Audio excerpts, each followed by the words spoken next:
आप लोगों को एक स्टेटमेंट बताया था, वो डेरिवेशन वाला ही पार्ट था, जहाँ पर यूनिवर्सल लॉ ऑफ ग्रेविटेशन के बारे में डिस्कस किया गया था। Every object in the universe attract every another object वाला। तो उस बारे में हम लोग अभी थोड़ा डेरिवेशन के फॉर्म में बात करने वाले। See the statement goes with every object in the universe attract every another object with a force F। force को हम क्या मान रहे हैं? F मान रहे हैं, which is directly proportional to the product of their masses। देखिए पहले इक्वेशन में मैंने खुद बता दिया, force is directly proportional to their masses। their masses का मतलब है यहाँ पर दो masses का इस्तेमाल किया गया है, M1 और M2। M1 जो है वो फर्स्ट ऑब्जेक्ट का मास है, वजन है। M2 जो है वो सेकेंड ऑब्जेक्ट का वेट है। तो यहाँ तक तो आप लोगों को स्टेटमेंट क्लियर होती है कि every object in the universe attract every another object with a force F। वैसे ही फर्स्ट डेरिवेशन का जो पहला लिंक है वो यहाँ पर स्टार्ट होता है, F is proportional, directly proportional to M1 M2। आगे आप लोग एट द टॉप देख सकते हो कि दो मासेस है, वो दोनों एक दूसरे से एक फोर्स से अट्रैक्ट होते जा रहे हैं। M1 फोर्स M2 पर लगा रहा है, M2 फोर्स M1 पर लगा रहा है, और नीचे उन दोनों के बीच का जो डिस्टेंस है उसको हम लोगों ने रेडियस मान लिया है।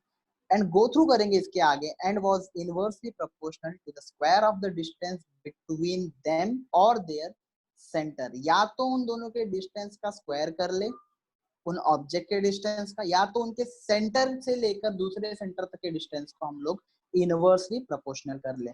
तो आपको यहाँ पर सेकंड जो उसका पॉइंट है वो दिखेगा कि F is inversely proportional to the square of the radius, R square लिखा हुआ है। अब पहला जो इक्वेशन था वो था F is directly proportional to M1 M2। अब मैं इक्वेशन 1 और 2 दोनों को लेता हूं तो मुझे ये वाला इक्वेशन मिलता है, F is proportional to, directly proportional to M1 M2 upon R square। अब यहाँ पे मैं एक चीज और बता दूं, जैसे मैंने बोला था आप लोगों को कि यहाँ पे एक चीज जो है प्रोपोर्शनैलिटी की साइन को हटाता है और आ जाता है, वो है यहाँ पे और कुछ नहीं, ये वाला G। ये जो G आप लोगों को दिख रहा है वो, you can see the sign here, proportionality की साइन है। जैसे ये G एग्जिस्ट किया, ये G का मतलब क्या है सबको पता है, ग्रेविटेशनल फोर्स है। F is equal to G M1 M2 upon R square। यहाँ तक तो ये इसमें क्लियर हो जाता है। अब ये जो है ये फोर्स का वैल्यू आप लोगों को याद रखना पड़ेगा, F is equal to G M1 M2 upon R square। F force है, G ग्रेविटेशनल फोर्स है, M मास है, M2 M1 M2 दोनों भी मास है, R उनका रेडियस है, और यहाँ पर ये जो फोर्स है वो दोनों ऑब्जेक्ट पर लगने वाला एक दूसरे का फोर्स है।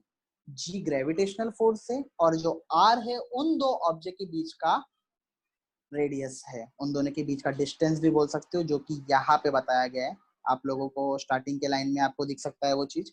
ओके, तो मैं आगे आप लोगों को और बताता हूँ। सीयर में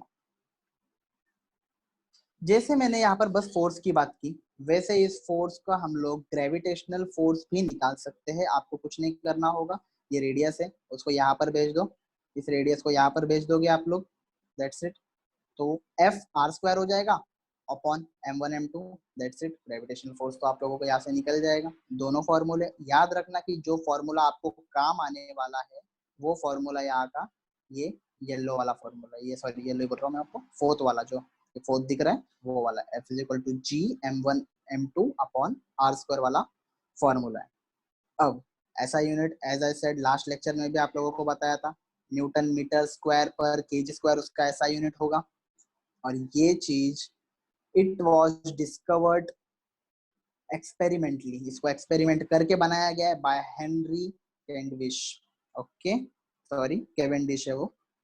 the value was experimentally measure, ये जो वैल्यू है इसमें सब चीजें मेजर की गई थी। एफ में वहां पर दोनों के बीच में लगाने वाला फोर्स, रेडियस, सब कुछ लगाने के बाद एक वैल्यू मिल गई थी, and that value is, value मैं आपको बताता हूँ,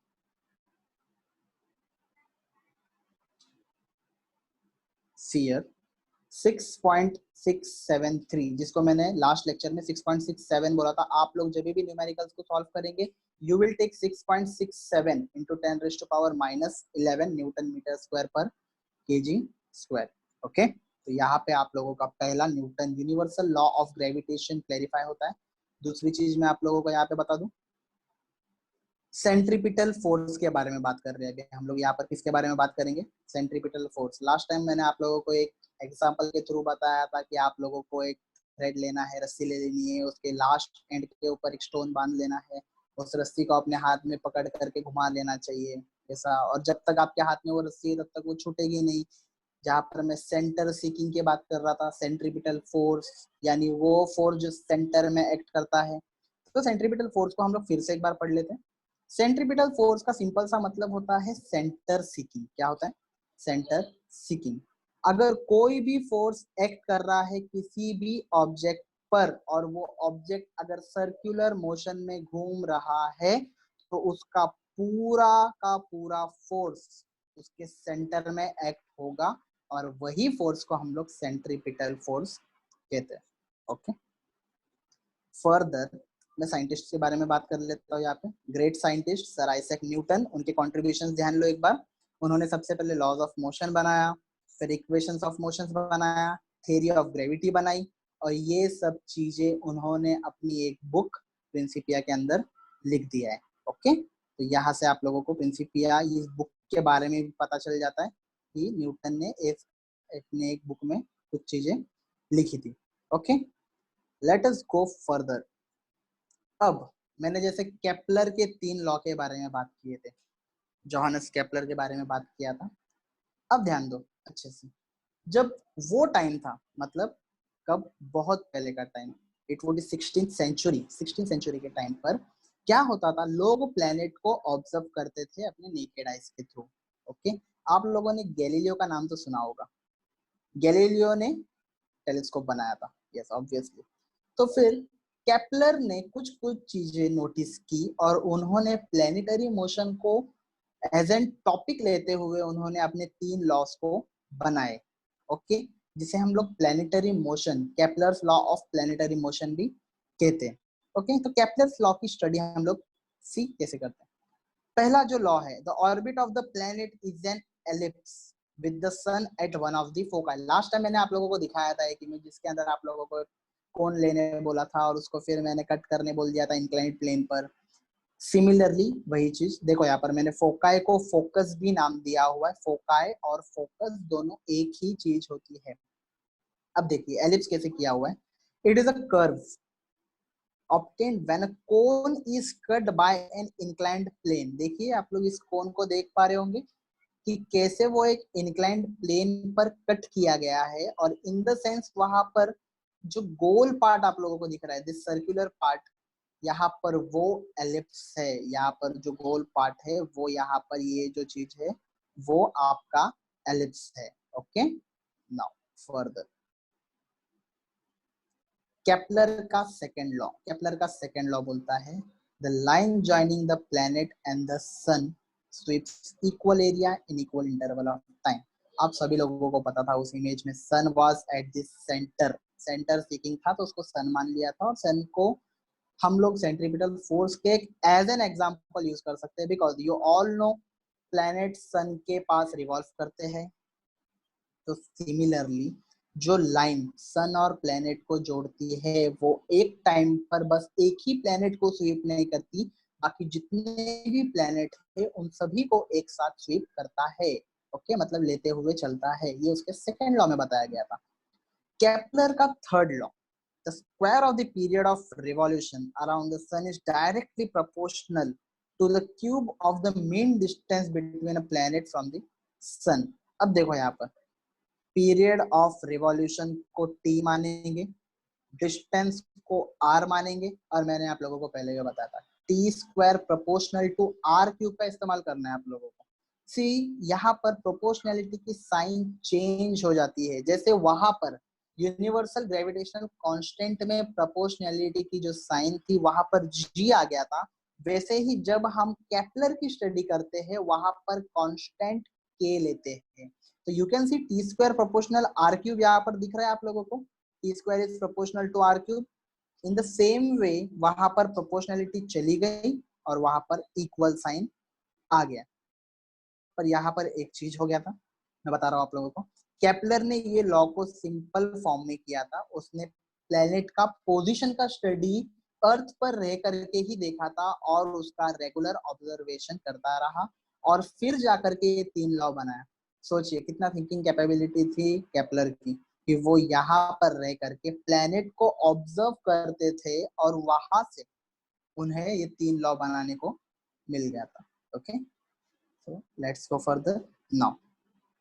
सिंस यहाँ पे अब उसके कॉजेस में से एक problem, since he has no explanation why planet obey his law, क्यों ये प्लैनेट जो थे वो उसके लॉज को ओबे करते थे, उसका उनके पास किसी भी तरह का एक्सप्लेनेशन नहीं था। और फिर न्यूटन ने वो जो उनकी केपलर्स के लॉ थे उनकी स्टडी करते हुए आगे जो उन्होंने थर्ड में स्क्वायर इनवर्स लॉ दिया था उसकी स्टडी करके एक प्रूफ के साथ बताया कि हाँ क्यों केपलर ने लिखे हुए ये 3 चीजों उनके एक्सप्लेनेशन, न्यूटन ने खुद अपना एक एक्सप्लेनेशन दिया जिसके थ्रू हम लोग अभी स्टडी करने वाले हैं और आप लोगों को समझ जाएगा। इसके लिए आप लोगों को माइंड में एक चीज रखनी है, T square upon R cube, T square upon R cube. अभी के अभी अपने दिमाग में इसको फीड कर लीजिए बिकॉज मैं आगे जैसे जाऊंगा आप लोगों को उसका यूज आने वाला है। ओके, नाउ से हम लोगों ने सेंट्रीपिटल फोर्स के बारे में तो स्टडी किया था। अब जैसे सेंट्रीपिटल फोर्स के बारे में स्टडी किया था मैं आगे आप लोगों को बताना चाहूंगा कि सेंट्रीपिटल फोर्स के स्टडी के साथ ही हम यहाँ पे मैग्नीट्यूड ऑफ सेंट्रीपिटल फोर्स जानेंगे, मैग्नीट्यूड ऑफ सेंट्रीपिटल फोर्स। तो यहाँ पे मैं सबसे पहले 3 चीजें कंसीडर करना चाहूंगा। You can also see here the 3 things are mass, velocity and radius. m is the mass of an object, any object, किसी भी ऑब्जेक्ट को ले लो उसका मास m होगा। v उसकी वेलोसिटी, वेलोसिटी को आप स्पीड का नाम भी दे सकते हैं। Radius r, radius of circle. अब आपके माइंड में क्वेश्चन आया रहेगा कि सर यहाँ पर सर्कल वर्ड क्यों यूज किया। तो गाइस हम लोग सेंट्रीपिटल फोर्स स्टडी कर रहे हैं। सेंट्रीपिटल फोर्स जो है वो हमेशा सर्कल पर ही एक्ट करता है, इसलिए यहाँ पर सर्कल को लिया गया है।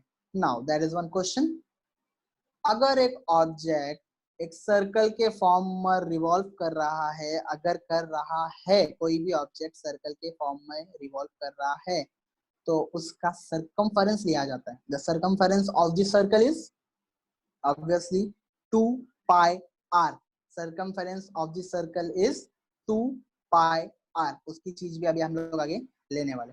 अब पर यहाँ पर फोर्स के बारे में बात करता हूँ। जैसे मैंने mvr लिया था, 3 चीजें लेने बोला था मैंने, mass, velocity, radius. So F is equal to mv square upon r, F is equal to force is equal to mv square upon r। Force क्या बन जाएगा अच्छे से ध्यान दो और नोट कर लेना चाहिए। तो F is equal to m we square upon are.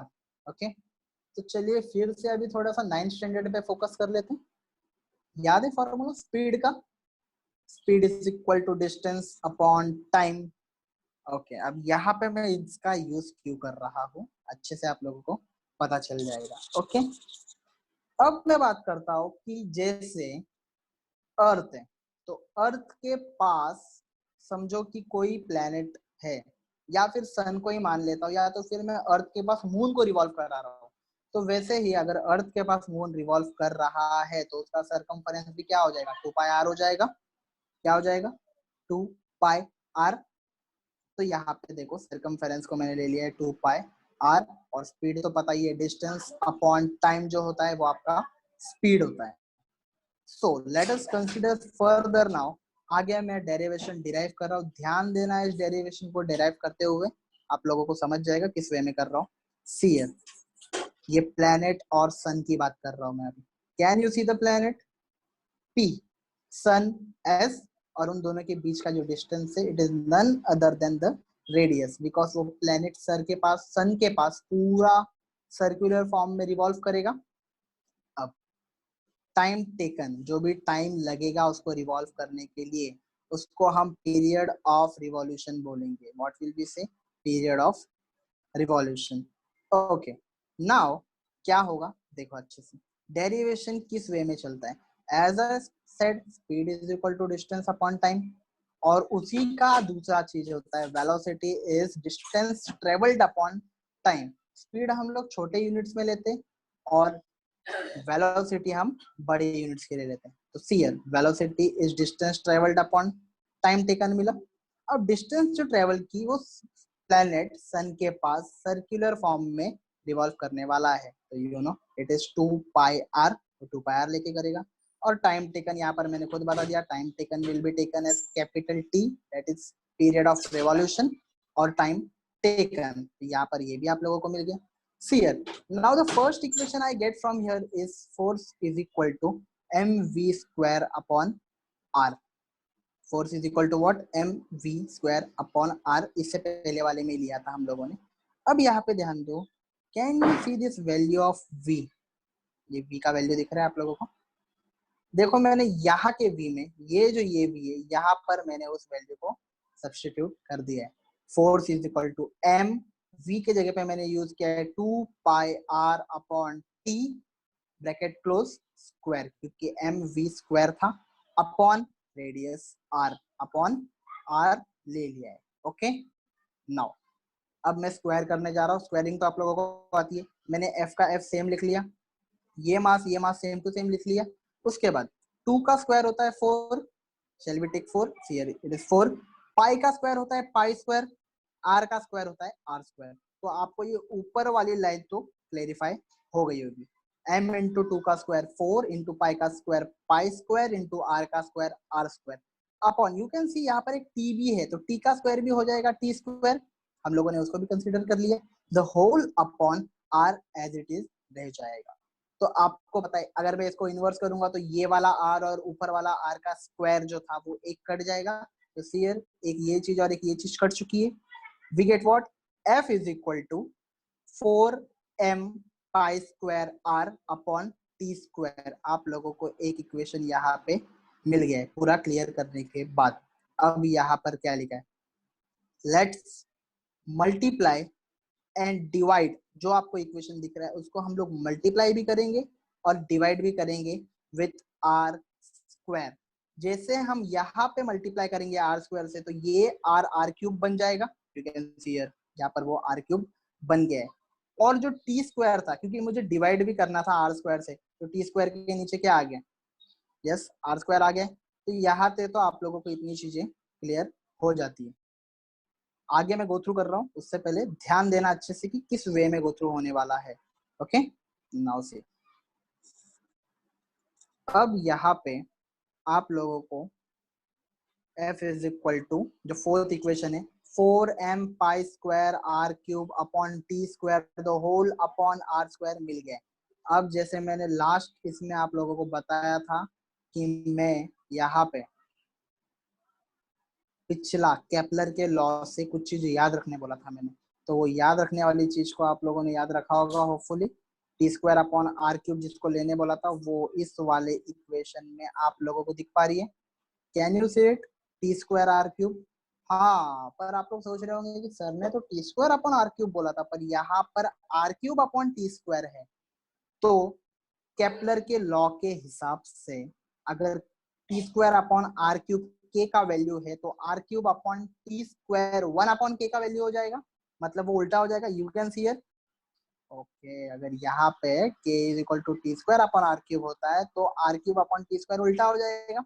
तो मुझे इतना तो चीज पता चल चुका है कि यहाँ पे ये जो मैंने वैल्यू यहाँ पे डाली है R cube upon T square, वहां पे ऑब्वियसली k इनवर्स होके दिखने वाला है। So let us see how it looks now. Okay, जैसे k इनवर्स में आ गया और you can see force is equal to 4m pi square upon r square k। So you get an value जो कि यहाँ पर न्यूटन के थ्रू ये वैल्यू मिल गई थी, ये वाली जो है यहाँ पे आप लोगों को दिख पा रही है। f is equal to 4m pi square upon r square k तो समझ गया ना कैसे आया था? t square upon r cube को लेते हुए आया था, जिसको आप लोगों को ये k था उसको आप लोगों ने 1 अपॉन k कर दिया। 1 अपॉन लिया तो सिंपल सी बात है k तो नीचे आएगा, 1 ऊपर चला जाएगा और 4 1 4 हो जाएगा, वो तो एज इट इज रह जाएगा। क्लियर? तो न्यूटन का एग्जैक्ट कंक्लूजन इसके ऊपर क्या था? Let us read what was the conclusion given by Newton now. The conclusion was Newton concluded that the centripetal force which the force acting acting on the planet and is responsible for circular motion must be inversely proportional to the square of the distance between the planet and the sun. हाँ, तो आप लोग को ये जो red में लिखी गई लाइन है उसको सुनकर तो याद आ रहा होगा केपलर का थर्ड लॉ ये खुद था। तो केपलर के लॉ को लेते हुए न्यूटन ने ये चीज कंक्लूड की है कि प्लेनेट को जब भी सेंट्रीपिटल फोर्स की अगर मैं बात करूंगा तो वहां पर सर्कुलर मोशन का रहना जरूरी है। और हम सब इस बात से अवेयर है कि सन के पास हर एक प्लेनेट रिवॉल्व करता है, वो भी किस मोशन में? ऑब्वियस सर्कुलर मोशन में। इसी के थ्रू न्यूटन ने कंक्लूड किया, आइडेंटिफाई किया उस फोर्स को जो कि ग्रेविटी है। और आगे inverse square law, inverse square law क्यों बोला गया था? यहाँ पर स्क्वायर आया और इनवर्स हुआ, मतलब उल्टा हो गया था। जब के अगर T square upon R cube था तो वहां पर उल्टा होकर के इस्तेमाल किया गया था। ओके, तो यहाँ पे और गाइज मैं आपको इसका पीडीएफ भी शेयर कर दूंगा, नो वरी, इसका टेंशन मत लेना आप लोग। Okay, PDF will be shared, आप लोग को पास से हेल्प मिल जाएगी। अर्थ्स ग्रेविटेशनल एक्सीलरेशन, जहाँ पे मैं कल उस दिन ग्रेविटी की बात किया था, g is equal to 9.8 something something ऐसा बोला था ना। तो ध्यान दो यहाँ पर कैसा होता है, ये वही चीज है। 9.8 कैसे हुआ? मैंने बोला 9.77 भी होता है। और बलून वाली चीज, हवा में बलून जाता है रुकता है, उस बारे में बात है यहाँ पर। सीयर, सबसे पहले न्यूटन का जो सेकेंड लॉ है, न्यूटन का मोशन का सेकेंड लॉ है, वो सिंपल वो बोलता है rate of change of momentum is directly proportional to the impressed force. यहाँ पर भी किसकी बात आती है? फोर्स की। और दूसरी चीज, फोर्स की अगर बात आ रही है तो अभी रिसेंटली हम लोगों ने ये फोर्स सीखा है, जहाँ पर ग्रेविटेशनल फोर्स को सीखा गया था। और F is equal to G M F upon R square का वैल्यू भी लिया गया था। सिमिलरली तो ग्रेविटेशनल फोर्स जो है वो यहाँ पे देखिए कैसा होता है। एक्सीलरेशन ड्यू टू ग्रेविटी कैसे बनता है? जैसे मैंने बोला था, कोई ऑब्जेक्ट अगर ऊपर फेंका जाएगा तो वो सेंटर ऑफ द अर्थ पे गिरेगा वर्टिकली डाउनवर्ड। वैसे ही यहाँ पर ग्रेविटी कैसे बनी? See here, F is equal to G M M upon R square, obvious है, ये सबको पता है। दूसरा, मोशन के रिलेटेड में फोर्स का जो फॉर्मूला है वो force is equal to mass into acceleration है। तो मैं यहाँ पर ग्रेविटी की स्टडी कर रहा हूँ, not gravitational force. Gravitational force होता है कैपिटल जी और ग्रेविटी होती है small G. So you can see मैंने एक्सीलरेशन को ग्रेविटी से बदल दिया है, बिकॉज आप लोग ऊपर देख सकते हो हम सीख रहे हैं अर्थ ग्रेविटेशनल एक्सीलरेशन, तो मैंने एक्सीलरेशन को ग्रेविटी से चेंज कर दिया है। अगर फोर्स मास इनटू एक्सीलरेशन होता है तो वैसे ही फोर्स मास इनटू ग्रेविटी भी होता है। यहाँ पर चेंजेस क्या किए गए हैं? एक्सेलरेशन को ग्रेविटी से चेंज किया है। Now you get the value, gravity is equal to F upon m, ये मास मल्टीप्लाई में था, वहां गया तो डिवाइड हो गया ऑब्वियसली। चलिए आगे डेरिवेशन को डिराइव करते हैं। See, G is equal to G M M upon R square. अब ये जो था G is equal to G M upon R square, simple सी बात है, यहाँ पर उन्होंने इस फोर्स का वैल्यू लिया। ये जो force is equal to mg था वो यहाँ पर रखा गया इस फोर्स के वैल्यू पर, और G M M upon R square को लेते हुए एम एम कट कर करके यहाँ पर दिख रहा है आप लोगों को, एम एम कट गया, आपको बचा G M upon R square. आप लोगों को ग्रेविटी का जो G is equal to G M upon R square as per derivation मिल गया। अब उसको न्यूमेरिकली जब सॉल्व किया गया, ग्रेविटी सबको पता है 6.67 इंटू 10⁻⁻11 है। मास, मास कौन सा इस्तेमाल किया है देख लो, mass of the earth use किया गया है 6 into 10⁻24। Radius, radius of the earth use किया है 6.4 into 10⁻6। So on the calculation जिस वे में गया, कैलकुलेट होने के बाद आप लोग देख सकते हो ग्रेविटी का एग्जैक्ट वैल्यू आया है 9.7705, जो कि अप्रोक्सीमेटली कितना हो जाता है? 9.8 हो जाता है। तो यहाँ पे इसलिए मैं आप लोगों को बार बार बता रहा था, we will take 9.8 as gravity metre पर सेकेंड स्क्वायर। इतनी आप लोगों से कि ग्रेविटी जो होती है वो सब जगह सेम नहीं होती है। On the surface of the अर्थ वो कुछ और है, कुछ हाइट्स पर चले जाओगे तो वो कुछ और है, अगर डेप्थ में चले जाओगे तो कुछ और है। In the same sense as the value of G is not same everywhere. इसका रीजन क्या है? इसका सबसे बड़ा रीजन है अर्थ का शेप। मैंने लास्ट टाइम आप लोगों को बताया था कि बल्ज है, बल्ज का मतलब उभार है इक्वेटर पर, और पोल्स पर वो फ्लैट है। ओके, रेवोल्यूशन होने के वजह से अर्थ का जो रेडियस है वो इक्वेटर पर ज्यादा है और पोल्स पर कम है। तो इसका रीजन देखो, यहाँ पर हाईएस्ट जो है वो पोल्स पर है 9.832।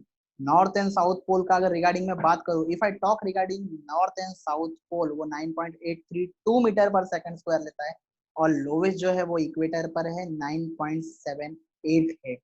तो हम लोग और आगे बात करते हैं इसकी सीएफ।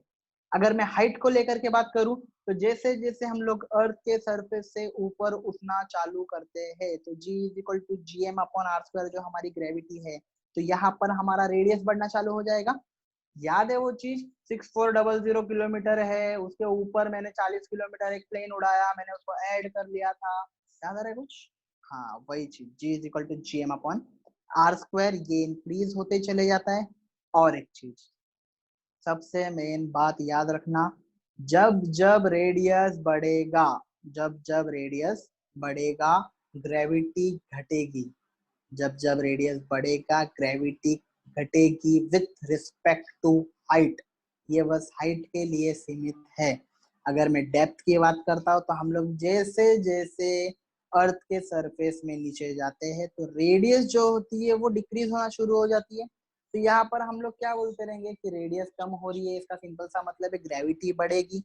ये फॉर्मूले के हिसाब से आप लोग पूरे राइट। जैसे हाइट को मैंने बोला, रेडियस बढ़ेगा तो ग्रेविटी घटेगी, तो वैसे दूसरा आप डेप्थ के लिए बोल सकते हो कि हाँ सर, रेडियस अगर घटेगी तो फिर ग्रेविटी बढ़ेगी। पर यहाँ पर ग्रेविटी तो एक्ट कर रही है, बट उसके साथ में ही ग्रेविटेशनल फोर्स भी एक्ट कर रहा है, जो कि ऑब्जेक्ट में मास में भी डिक्रीज लेके आ जाता है। क्योंकि जब जब रेडियस में चेंजेस आते हैं, उसके मास में भी चेंजेस आते हैं, एज पर फॉर्मूला। ग्रेविटी का फॉर्मूला खुद है GM/r²। तो वहां पे रेडियस में प्रॉब्लम आया, मतलब मास में भी कुछ ना कुछ प्रॉब्लम आएगा। इसलिए याद रखना कि कंबाइंड रिजल्ट के लिए हमारा ग्रेविटी डेप्थ में भी डिक्रीज ही होता है। अर्थ के इनसाइड कोर में जाओगे तभी भी हमारा जो रेडियस होगा, वो कुछ भी हो, पर यहाँ पर ग्रेविटी जो होगा वो डिक्रीज होता चला जाएगा। ओके, तो यहाँ पे ये ही है जहाँ पर हम लोग ने ग्रेविटेशनल फोर्स और ग्रेविटी की स्टडी की। ग्रेविटेशनल फोर्स का मतलब अर्थ जो फोर्स लगा रहा है, और ग्रेविटी वो जिस ऑब्जेक्ट पर ग्रेविटी एक्ट कर रही है। तो यहाँ पे मैंने लास्ट टाइम आप लोगों को मास और वेट के बारे में डिफरेंशिएट किया था। Let us differentiate once again. देखिए, मास याद है, चावल, एक जिस पैकेट में थैली में चावल डाला गया था, तो चावल जो है वो मैटर है, और जिस थैली में डाल रहे वो ऑब्जेक्ट है। In the same sense, it is the amount of matter present in the object. ये है स्केलर क्वांटिटी। मैं आप लोगों को स्केलर और वेक्टर के बारे में डेफिनेशन लास्ट में दूंगा, इस मीनिंग के बता दूंगा, ध्यान देना। और यहाँ का मास का ऐसा यूनिट केजी होता है। ओके, ये मास के पॉइंट्स थे। वेट के पॉइंट क्या है? सी, द फोर्स विथ विच, वो ताकत जिससे अर्थ किसी ऑब्जेक्ट को अपने तरफ खींचता है, उसे हम वेट बोलते हैं। वो एक वेक्टर क्वांटिटी है, और वेट के लिए जो ऐसा यूनिट है वो न्यूटन है, जो कि weight is equal to mass into gravity. तो आप यहाँ पर एक और फोटो देख पाते हो। यहाँ पर मास और वेट को मैंने कंप्लीट कर दिया। यू कैन सी हियर एक ट्री है, और वहां से एक राइपन फ्रूट, पका हुआ फल गिर रहा है। थोड़ा मैंने उसको वर्टिकली डाउनवर्ड दिखाने को ट्राई किया है। See here what happen here, जो मैंने फ्री फॉल की बात किया था, पत्तों का सूख करके गिर जाना। उसके बाद मैंने ये भी बोला था कि फलों का पक करके गिर जाना। ये सब चीज एक तरह का फ्री फॉल है। और फ्री फॉल तभी पॉसिबल है जब कोई ऑब्जेक्ट ग्रेविटी के इन्फ्लुएंस के अंदर आ जाए, मतलब ग्रेविटी के चपेट में आ जाए, तो वो चीज का नीचे गिरना तय है। So here let us study free fall. Okay, if an object falls, जब कभी कोई ऑब्जेक्ट गिरेगा under the influence of gravity alone, अकेला ग्रेविटी के इन्फ्लुएंस में आकर के गिर जाएगा, तो उसे हम लोग फ्री फॉल कहेंगे। फ्री फॉल में मैंने लास्ट टाइम भी बोला था कि इनिशियल वेलोसिटी हो जाती है 0, एक्सीलरेशन चेंज हो जाता है g के साथ। यहाँ पर देखिए मैं लास्ट टाइम आप लोगों को v is equal to U plus A T, S is equal to U T plus half A T square, जो मोशंस के आपके डेरिवेशन थे उनको बताया था। अब यहाँ पर मैंने डायरेक्ट डेरिवेशन जो डाल दिए, यहाँ पर मैंने u का वैल्यू जीरो कर दिया है और एक्सीलरेशन को ग्रेविटी से मैंने चेंज कर दिया है। ओके, तो ये कैलकुलेटेड वैल्यू है। यहाँ पर याद रखना कि जब कभी मैं इसके थ्रू फ्री फॉल का कैलकुलेशन करूंगा, मैं एक्सीलरेशन ड्यू टू ग्रेविटी को हमेशा नेगेटिव रख करके चलूंगा। याद है कुछ, ऊपर पॉजिटिव जाना, नीचे नेगेटिव का आना, ये वही चीज है। ओके, नाउ एक नोट दिया है मैंने, नोट को सब लोग ध्यान दो। The moon and the artificial satellites, the moon and the artificial satellites are moving only under the influence of gravity। किसके इन्फ्लुएंस में ये सब लोग घूम रहे हैं, मूव कर रहे हैं? ग्रेविटी के। और ग्रेविटेशनल फील्ड के। ग्रेविटेशनल फील्ड कौन देता है? अर्थ देता है। इस वजह से वो भी फ्री फॉल में है पर गिर रहे नहीं है। इसके पीछे एक और रीजन है, क्योंकि सैटेलाइट रिवॉल्व कर रहा है तो वो अपना एक वेलोसिटी ले करके रिवॉल्व कर रहा है। ग्रेविटेशनल फोर्स है पर वहां पर उसका खुद का भी कुछ वेलोसिटी है, इसलिए वो फॉल हो रहा नहीं है। ओके, सेंट्रीपिटल फोर्स में इसका एक अच्छा सा एग्जांपल था। जब तक आपके हाथ में वो रस्सी थी तब तक वो घूम रहा था, वो नीचे गिर रहा नहीं था। जैसे आपने छोड़ा मतलब यहाँ पर से फोर्स हटा दिया आप लोगों ने और वो टेंजेंशियली चला गया। ओके, यहाँ पर वो चीज क्लियर होती है। अब हम लोग ग्रेविटेशनल पोटेंशियल एनर्जी के बारे में बात कर रहा हूँ। काइनेटिक पोटेंशियल याद है कुछ, लास्ट टाइम लेक्चर में यही बात कर रहा था मैं। Kinetic energy, potential energy, mgh होता है, मास, ग्रेविटी और हाइट का मल्टीपल होता है। और एक चीज, हाइट की अगर मैं बात करूँ तो मैं अगर एक किसी ऑब्जेक्ट को ले रहा हूँ, फॉर एग्जाम्पल आप लोग मन में एक स्टोन ले लो और उसको ग्राउंड पर रख दो, हमने कर लिया। एक ऑब्जेक्ट ले लिया, एक स्टोन ले लिया और उसको ग्राउंड पे रखा, कुछ हाइट है? ऑब्वियस नहीं है, कुछ हाइट नहीं है उसकी। इसका मतलब क्या, वहां पर पोटेंशियल एनर्जी क्या है? 0 है, क्योंकि m इंटू जी इंटू एच है। अगर आपका स्टोन का वजन m है, आपके पास ग्रेविटी 9.8 है, पर जहाँ हाइट है वो 0 है, तो सबको 0 से मल्टीप्लाई करोगे आंसर क्या आएगा? ऑब्वियस 0 आएगा। तो इस वजह से यहाँ पे potential, gravitational potential energy ground पर हो जाती है 0। ऊपर हवा में उड़ाऊंगा तो कुछ हाइट लेकर के जाएगा, नीचे जाएगा पॉजिटिव में, नीचे आएगा नेगेटिव में। ओके, क्लियर होता है? पोटेंशियल एनर्जी का जो फॉर्मूला है नीचे दिया गया है, potential energy is equal to minus GMM upon R plus H। यहाँ पर प्लस H डालने का मतलब यही है, अगर ऑब्जेक्ट ऊपर उड़ रहा है तो उसमें रेडियस के साथ में मैं उसकी उड़ने वाली हाइट को मैं उसमें ऐड कर डालूंगा। Okay, clear? यहाँ पर और एक चीज क्लियर कर दूं, जो M और R है वो दोनों अर्थ का ही मास और रेडियस है। M और R जो मैं ले रहा हूँ यहाँ पर वो अर्थ का ही मास और रेडियस है। Okay, come on, last topic इस चैप्टर का और सबसे अच्छा डेरिवेशन और बड़ा डेरिवेशन जहाँ पर वो लास्ट टाइम याद है, अगर 11.2 किलोमीटर पर सेकंड के स्पीड से अगर कोई चीज यहाँ से उड़ेगी, अर्थ से उड़ेगी, तो वो अर्थ की ग्रेविटेशनल फील्ड को छोड़ कर पार कर यहाँ से स्पेस में चली जाएगी। यस यस, वही एस्केप वेलोसिटी की स्टडी हम लोग करने वाले हैं। तो ध्यान दो अच्छे से किस वे में है वो। See, the lowest velocity with which a body must have in order to escape the velocity, उसी को हम लोग कहते हैं एस्केप वेलोसिटी। कि मतलब वो वेलोसिटी जिससे कि वो ऑब्जेक्ट या कोई भी ऑब्जेक्ट अर्थ के ग्रेविटेशनल फील्ड कर को छोड़ करके बाहर चले जाए, उसे हम लोग एस्केप वेलोसिटी का नाम देते हैं। हम लोग इस डेरिवेशन को डिराइव करने जा रहे हैं, अच्छे से ध्यान देना इस डेरिवेशन को डिराइव करते टाइम। ओके, सीएल थोड़ा सा टफ है पर आप लोगों को होप आ जाएगा। क्लियर? Let us start. अब मैं यहाँ पे दो चीजों को लेकर बात करूंगा। सबसे पहले, अगर ऑब्जेक्ट का मास m है, अगर ऑब्जेक्ट का मास m है, मैं अभी बात करता हूँ अर्थ के सरफेस पर। अर्थ के सरफेस पर kinetic energy half mv², ninth की चीज है, काइनेटिक एनर्जी हाफ mv²। क्योंकि मैं अर्थ पर हूँ, क्योंकि मैं अर्थ पर हूँ, मेरे पोटेंशियल एनर्जी में से मेरा हाइट चला जाएगा। तो आप लोग देख पा रहे होगे यहाँ पर पोटेंशियल एनर्जी में R प्लस एच था वो चला गया। दूसरी चीज वो नीचे आ रहा है, मतलब नेगेटिव की बात है, नेगेटिव कर लिया।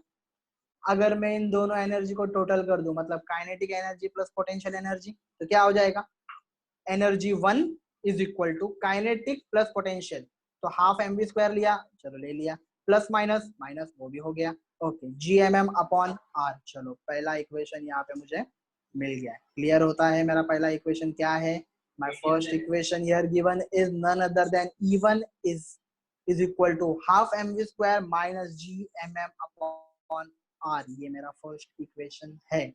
अब दूसरी चीज, मैं एक इनफाइनाइट हाइट पे बात कर रहा हूँ पर्स में, अगर मैं इनफाइनाइट हाइट की बात कर रहा हूँ अर्थ से, तो आप लोगों को पता है इनफाइनाइट हाइट पर मोशन का अंदाजा लगाना ना के बरोबर है। इनफाइनाइट हाइट पर मोशन काइनेटिक एनर्जी का लगाना, पता लगाना ना के बराबर है, इसका मतलब वो कितना है वहां पे, yes it is right, 0। And potential energy, अगर इन्फिनिटी की बात कर रहा हूँ तो रेडियस इन्फिनिटी, इन्फिनिटी का सिंपल सा मतलब हो जाता है मुझे पता नहीं है, पता नहीं है मतलब फिर से वो क्या हो गया, ऑब्वियसली 0। अच्छे से ध्यान दो, अर्थ के सरफेस पर काइनेटिक होती है, पोटेंशियल भी होती है, हमने दोनों को ऐड किया, मुझे कुछ मिला, E1 is equal to half M we square minus G M M upon R मिल गया। मैं इनफाइनाइट डिस्टेंस पर जा रहा हूँ, मुझे पता है दूर की चीज मोशन में पता नहीं चलेगी, 0 हो गया। पोटेंशियल एनर्जी इनफाइनाइट है, पता नहीं चल रहा है, 0 हो गया। टोटल करूंगा, आंसर 0 0 क्या होता है, ऑब्वियसली 0 हो जाता है। यहाँ तक सबको क्लियर होगा, अगर नहीं हुआ रहेगा तो ग्रुप पर पीडीएफ शेयर किया गया है, you can see there, if you have any doubt तो मुझे आप लोग मैसेज कर सकते हो। ओके, आगे आप इस डेरिवेशन को और देखते हैं किस वे में लिया गया है। मेरे पास दो चीजें मिल गई है, E1 और E2। E2 जो है मेरा वो इनफाइनाइट डिस्टेंस के लिए है, E1 जो है मेरा वो अर्थ के ऊपर का लिया है, मतलब सरफेस ऑफ द अर्थ लिया गया है। See how the derivation goes, law of conservation of energy 9th standard में किया था आप लोगों ने, law of conservation of energy, दोनों एनर्जी एक दूसरे की इक्वल होती है, बराबर होती है। तो E1 is equal to E2। Okay, E1 का वैल्यू मैंने पुट किया half M we square minus G M M upon R is equal to E2, तो मेरा क्या आया था, 0। ओके, 0 आ गया था। अब इस माइनस को मैं उधर भेज रहा हूं तो क्या हो जाएगा, प्लस हो जाएगा, राइट, प्लस हो गया। Half M we square is equal to G M M upon R, ये वाला m और ये वाला m क्या हो गया, कट गया, क्या बचा, half V square is equal to G M upon R. Okay, यहाँ तक भी आप लोगों को पता चलता है। अब यहाँ पे ध्यान दो, ये जो 2 था, ये वाला 2 आप सब लोग देख पा रहे हो, इस 2 को मैंने क्या कर दिया, वहां पर भेज दिया, तो क्या हो गया, V square is equal to 2gm upon R, क्या मिला, 2gm अपॉन आर मिल गया। क्लियर, स्क्वायर था उसको दिया, रूट बन गया, क्या हो गया, v is equal to under root 2gm upon R, इसको मैं यहाँ पर अपना पहला इक्वेशन मान रहा हूँ। वंस अगेन ध्यान दो सब लोग, इनके समझा नहीं होगा तो मैं फिर से बता रहा हूँ। सबसे पहले मैंने क्या किया, मैंने सबसे पहले यहाँ पर E1 और E2 यूज किया, जो कि law of conservation of energy है। क्योंकि मेरा E2 0 था, मैंने माइनस को वहां भेज दिया, वो प्लस हो गया, half M we square is equal to G M M upon R बन गया। m और m यहाँ से कट गया, v हाफ वी स्क्वायर था, 2 था, मैंने वहां पर भेज दिया, तो डिवाइड से गया मल्टीप्लाई होने के लिए, v square is equal to 2gm upon r बन गया। फिर से यहाँ पे ये बनने के बाद मैंने यहाँ पर जो 2 था, सॉरी स्क्वायर था, उसको वहां पर मैंने रूट बना दिया और उसको मैंने अपना पहला इक्वेशन मान लिया। क्योंकि मुझे और एक चीज याद है, g is equal to G M upon R square होता है, g इज इक्वल टू क्या होता है, G M upon R square. मैंने उस derivation, acceleration due to gravity का डेरिवेशन है, उसको लिया, मैंने gm का वैल्यू निकाल दिया, मेरे पास आया gm is equal to G R square, क्या आ गया, G R square, R square divide में था, वहां जाकर के मल्टीप्लाई हो गया, so on gm is equal to G R square बन गया। अब सब्स्टिट्यूट कर रहा हूं मैं, यू कैन सी हियर, जैसे मैंने gm का वैल्यू डाल दिया, यहाँ पर से आर स्क्वायर और आर यहाँ से कट गया, you got what, v is equal to under root 2gr। अब यहाँ पे मैंने 2 यूज किया, 9.8 ग्रेविटी यूज किया और अर्थ का रेडियस यूज किया 6.4 इंटू 10⁶, और उसका मैंने रूट निकाला, I got an answer 11.2। What I got the answer 11.2, जो मैंने लास्ट लेक्चर में बात की थी। 11.2 किलोमीटर पर सेकंड की अगर किसी ऑब्जेक्ट को स्पीड होगी तो वो अर्थ के ग्रेविटेशनल फोर्स को एस्केप करके अर्थ के बाहर चला जाएगा। ओके, यहाँ पर आप लोगों का इस चैप्टर का क्लैरिफिकेशन सब चीजें खत्म होती है। यहाँ पर मैंने वही चीज लिखी है, अगर वेलोसिटी 11.2 किलोमीटर पर सेकेंड होगी तो ये लोवेस्ट वेलोसिटी है जिससे कोई ऑब्जेक्ट अर्थ को पार करके चला जाए। स्पेस क्राफ्ट और रॉकेट्स को इसी स्पीड के साथ भेजा जाता है। और यहाँ पर दिए गए कुछ फॉर्मूले हैं, देयर आर 5 फॉर्मूलाज। इस फॉर्मूले से आपका प्रॉब्लम्स, जो भी न्यूमेरिकल प्रॉब्लम्स है, वो इस फॉर्मूले के थ्रू आपका सॉल्व हो जाएगा। सो गाइस, यहाँ पे आपका ग्रेविटी एंड होता है और यहाँ पर बहुत सारी चीजें आप लोगों को क्लेरिफिकेशन मिल गई होगी पीडीएफ के थ्रू, क्या क्या चीजें होती है, क्या क्या नहीं होती, कैसा होता है, स्पेसक्राफ्ट कैसे भेजते हैं, कितना स्पीड होना चाहिए, कितना नहीं होना चाहिए। अगर 11.2 से थोड़ा भी कम हो जाएगा तो ऑब्जेक्ट बाहर जाएगा नहीं, ऑब्वियसली बाहर नहीं जाएगा। तो ये सब चीजें यहाँ पर बताई गई है, आपको पीडीएफ भी शेयर किया गया है। पीडीएफ अच्छे से